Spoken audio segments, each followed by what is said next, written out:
বন্ধুরা, রাজস্থানের একটি ছোট্ট গ্রামে মল্লিকা নামের 17 বছর বয়সী একটি মেয়ে বাস করত। সে তখন এইচএস পরীক্ষা দিচ্ছিল। হঠাৎ করেই একদিন মল্লিকার বাবা মা একটি বিয়ের অনুষ্ঠানে যান এবং মল্লিকা নিজের বয়ফ্রেন্ডকে ফোন করে বলে, আজকে আমার বাবা মা বাড়িতে নেই, তুমি তাড়াতাড়ি আজ রাতে আমার বাড়িতে চলে এসো। তারপর আমরা দুজনে বসে অনেক গল্প করব, অনেক মুভি দেখব আর অনেক খুশির আনন্দের মুহূর্ত কাটাবো। যখন মল্লিকার বয়ফ্রেন্ড মল্লিকার মুখে একথা শুনলো, তখন সে তারই এক বন্ধুর কাছে গেল এবং মল্লিকার বলা সমস্ত কথা তার বন্ধুকে জানিয়ে দিল। সে বলতে লাগলো, দেখ আজকে আমার গার্লফ্রেন্ড আমাকে তার বাড়িতে ডেকেছে, আমি কি করব বুঝে উঠতে পারছি না। তখনই সেই ছেলেটির বন্ধু তাকে বলল, দেখ তুই আজকে তোর বান্ধবীর বাড়ি যাবি, তোর গার্লফ্রেন্ডের বাড়িতে যাবি, নিশ্চয়ই তোদের মধ্যে অনেক ভালো ভালো মুহূর্ত কাটবে, এমন অনেক মুহূর্ত হবে যেটা তোরা আগে কখনো এক্সপিরিয়েন্স করিসনি। আমি বলি কি, তুই একটা শক্তিবর্ধক ট্যাবলেট নিয়ে যা আর কিছু প্রিকশন নিজের সঙ্গে নিয়ে যা। বন্ধুরা, একে অপরের সঙ্গে মেলামেশা করলে ইয়াং ছেলেমেয়েরা যে সমস্ত প্রিকশন ইউজ করে, এখানে সেই ধরনের প্রিকশনের কথাই বলা হচ্ছে। এদিকে সেই ছেলেটির বন্ধু যখন কথা বলল, তখন ছেলেটি বলতে লাগলো, কিন্তু আমি তো কোনোদিনও এমন কিছু এক্সপিরিয়েন্স করিনি, ওই সমস্ত জিনিস আমি কোথায় পাবো। তখন এই ছেলেটির বন্ধু তাকে একটি ডিসপেন্সারিতে নিয়ে গেল এবং সেখানে নিয়ে গিয়ে তাকে ওই ওষুধটি কিনে দিল। তারপর সেই ছেলেটি নিজের গার্লফ্রেন্ডের সঙ্গে রাত 12টার সময় দেখা করতে গেল।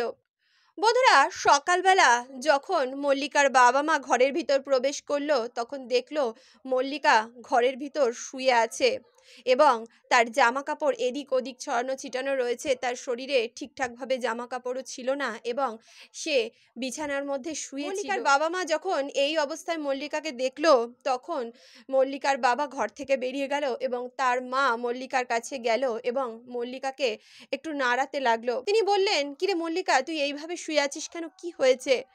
বন্ধুরা, মল্লিকার মা যখন নিজের মেয়ের গায়ে হাত দিল, তখন তার সমস্ত শরীর ঠান্ডা হয়ে গেছিল এবং হাতটা এরকম শক্ত হয়েছিল।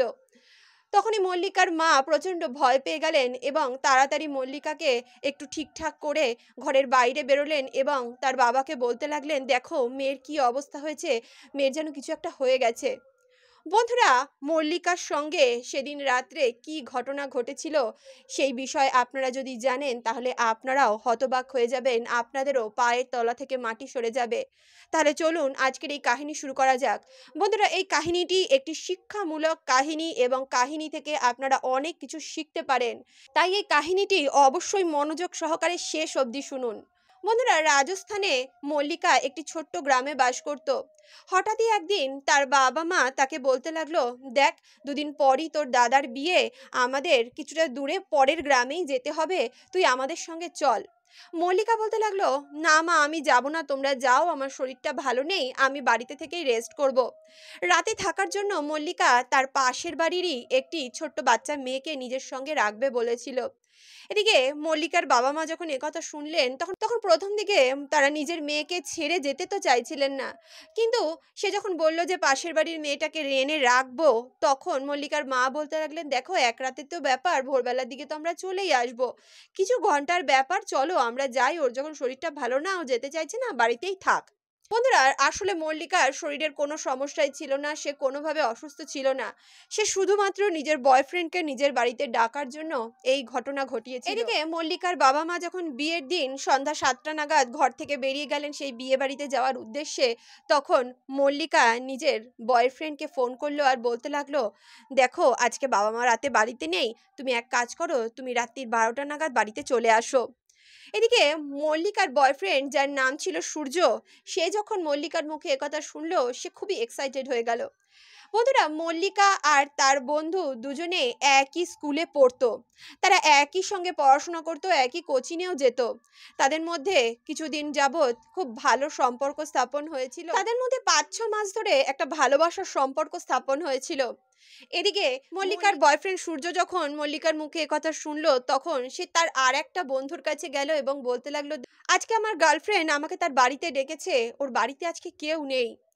তখনই সূর্যের বন্ধু তাকে বলতে লাগলো, দেখ তুই তোর গার্লফ্রেন্ডের বাড়িতে যাবি, এতদিন পর তোরা একে অপরের সঙ্গে একা একা দেখা করবি, তোদের মধ্যে অনেক রকম অনেক ঘটনা ঘটবে, অনেক খুশির আনন্দের মুহূর্তে তোদের মধ্যে ঘটবে, তুই এক কাজ কর, তুই এই জিনিসটা সঙ্গে নিয়ে যা, একটা শক্তিবর্ধক ট্যাবলেট নিজের সঙ্গে নিয়ে যা, আর কিছু প্রিকশন নিজের সঙ্গে নিয়ে যা। বন্ধুরা সূর্য বলতে লাগলো, না না, ওসব কিছুর আমার প্রয়োজন নেই, আমরা দুজনে একটু গল্পগুজব করব, তাই জন্যই হয়তো ও ডেকেছে। তখনই সূর্যর বন্ধু বলল, তুই খুবই বোকা এক ধরনের ছেলে। দেখ, তোকে যখন রাতে বাড়িতে ডেকেছে তুই এগুলো সঙ্গে নিয়ে যা। এমনটা বলে সূর্যর সেই বন্ধু তাকে একটি ডিসপেন্সারিতে নিয়ে গেল এবং তার যা যা দরকারি জিনিস ছিল সেগুলো তাকে কিনে দিল। বন্ধুরা, রাত্রি 12টা নাগাদ সূর্য মল্লিকার বাড়িতে ঢুকলো এবং তারপর মল্লিকা আর সূর্যর মধ্যে রাতে এমন কিছু কিছু ঘটনা ঘটলো যেটা একটা অল্প বয়সী ছেলেমেয়ের মধ্যে ঘটা উচিত নয়। বন্ধুরা, প্রথম দিকে মল্লিকা আর সূর্য দুজনে টিভি দেখেছিল, টিভিতে একটা মুভি চালিয়ে মুভি দেখেছিল। সূর্য আর মল্লিকা সেখানে পপকর্ন খেয়েছিল, মুভি দেখেছিল এবং তারপর তারা দুজনে একে অপরের সঙ্গে একটু ঘনিষ্ঠ মুহূর্তে চলে এসেছিল। সেই মুহূর্তে আসার আগে সূর্য সেই শক্তিবর্ধক ট্যাবলেটটি খেয়েছিল। বন্ধুরা, মল্লিকা আর সূর্যর মধ্যে 6 ঘন্টা ধরে সম্পর্ক স্থাপন হয় এবং তারপর ভোর 6টা নাগাদ সূর্য সেখান থেকে নিজের বাড়িতে চলে যায়। এদিকে 7:30 নাগাদ যখন মল্লিকার বাবা মা বাড়িতে প্রবেশ করে তখন মল্লিকা ওইভাবে বিছানায় শুয়েছিল। যখন ডাক্তার ঘরে আসে এবং মল্লিকাকে চেক আপ করে তখন ডাক্তার তার বাবা মাকে জানায় যে মল্লিকা আর এই পৃথিবীতে নেই। অতক্ষণ ধরে মল্লিকার সঙ্গে এইরূপ সম্পর্ক স্থাপন করার কারণে এবং খুব ভায়োলেন্টভাবে সম্পর্ক স্থাপন করার কারণে সেদিন মল্লিকা খুবই অসুস্থ হয়ে পড়ে এবং তারপর ঘটনাস্থলেই তার মৃত্যু হয়। মল্লিকার শরীর থেকে শক্তিবর্ধক ট্যাবলেটের কিছু ওভারডোজ পাওয়া যায়। কিছুক্ষণ পর মল্লিকার বাবা মা পুলিশে খবর দেয় এবং ঘটনাস্থলে যখন পুলিশ আসে আর এই বিষয়ে যখন ইনভেস্টিগেট করা হয় তখন জানা যায় যে মল্লিকা সেদিন রাতে বাড়িতে একা ছিল আর তারপর মল্লিকার এক বয়ফ্রেন্ড তার সঙ্গে দেখা করতে সেখানে এসেছিল। মল্লিকার ফোনের কল লিস্ট থেকেই সূর্যর নাম্বার তারা পায়। তারপর তারা সূর্যর কাছে পৌঁছায় এবং সূর্যকে জিজ্ঞেস করতে থাকে যে তুমি রাত্রে তার কাছে গেছিলে, তোমাদের সঙ্গে কি ঘটনা ঘটেছে। নিজের বাড়িতে পুলিশকে দেখে সূর্য পুলিশকে সমস্ত ঘটনাই বলে দেয়। বন্ধুরা, সূর্যেরও অল্প বয়স ছিল, তারা দুজনে একই ক্লাসে পড়তো। তাই সূর্য পুলিশকে দেখা মাত্রই খুবই ভয় পেয়ে গেছিল এবং সেই রাতের সমস্ত ঘটনাই পুলিশকে জানিয়ে দিয়েছিল। সে বলেছিল তার এক বন্ধু তাকে ওই অমুক ডিসপেন্সারিতে নিয়ে গেছিল এবং সেখান থেকে শক্তিবর্ধক ট্যাবলেট এবং কিছু ওষুধ তাকে কিনে দেয় আর সেই নিয়েই সে ওই দিন যায় মল্লিকার বাড়িতে আর তারপর তাদের মধ্যে একটি সম্পর্ক স্থাপন হয়। তারা কতক্ষণ সম্পর্ক স্থাপন করেছিল এই সমস্ত কথা সে পুলিশকে জানায়। সে বলে, কিন্তু মল্লিকা তো সুস্থই ছিল, আমি যখন বাড়িতে এসেছি তখন মল্লিকার কোনো অসুবিধা ছিল না। বন্ধুরা, সূর্য বাড়িতে আসার পরই মল্লিকার শরীরটা হঠাৎ করে খারাপ হয়ে যায় এবং কিছুক্ষণের মধ্যেই মল্লিকার এই পরিস্থিতি হয়। হতে পারে মল্লিকার শরীরে সেই ওষুধের রিয়াকশন হয়েছিল অথবা অন্য কিছু।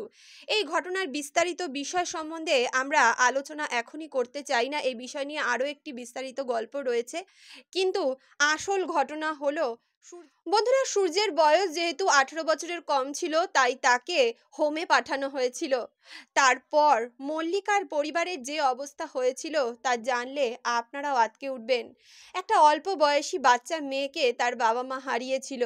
মল্লিকাকে নিয়ে তার বাবা মার অনেক স্বপ্ন ছিল। মল্লিকা পড়াশোনায়ও খুব ভালো ছিল।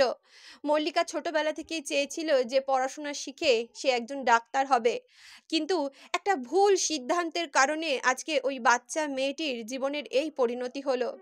তাই বন্ধুরা, এই কাহিনীটি বলার একমাত্র একটাই উদ্দেশ্য যে আপনারা যারা নিজেদের ছোট্ট বাচ্চা ছেলে মেয়েদেরকে, অল্প বয়সী ছেলে মেয়েদেরকে একা হঠাৎ করে বাড়িতে রেখে কোথাও চলে যান, তারা কিন্তু এটা জানেন না যে তাদের মাথায় কি চলছে, তারা কি ভাবছে। আর তাদের অল্প বয়স, তারা জানে না যে কোনটা ঠিক কোনটা ভুল, তাদের জন্য কোনটা করা উচিত কোনটা করা উচিত নয়।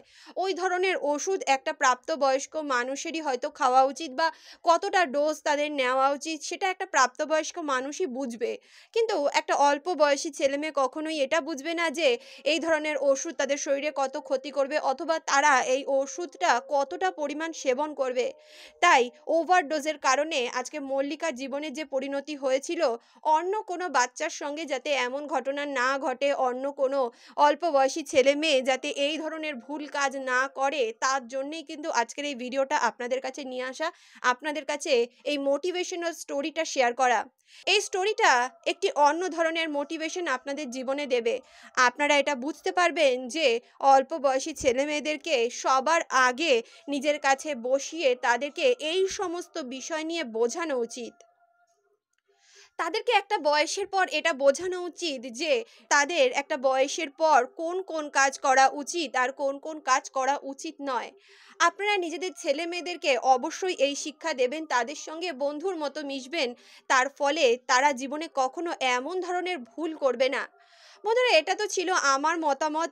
আমি যেটা মনে করেছি আমি সেটা বলেছি। এখন আপনাদের মতামত ভিন্ন হতেই পারে। তবে এই কাহিনীটি প্রচার করার উদ্দেশ্য কাউকে বিরক্ত করা নয়, কারোর মনে কষ্ট দেওয়া নয় অথবা কোনো বিভ্রান্তি ছড়ানো নয়। এই বিষয়টা তো আপনারা অবশ্যই হয়তো বুঝতে পেরেছেন। তবুও যারা এই কাহিনীর আসল অর্থ বুঝতে পারেননি, যারা বুঝতে পারেননি এই কাহিনীটি আমি কেন প্রচার করতে চলেছি, এই কাহিনীর ভাব অর্থ যারা বুঝতে পারেননি, তাদের জন্য বলতে চাই এই কাহিনীটিকে শুধুমাত্র এন্টারটেনমেন্ট হিসেবে নিন। আর যারা এই কাহিনী থেকে কিছু শিক্ষা গ্রহণ করতে চান তারা অবশ্যই এই কাহিনীর অন্তর্নিহিত অর্থ বোঝার চেষ্টা করুন। তাহলে দেখা হচ্ছে অন্য কোনো কাহিনীর সঙ্গে, অন্য কোনো ঘটনার সঙ্গে। ততক্ষণের জন্য সুস্থ থাকুন, ভালো থাকুন।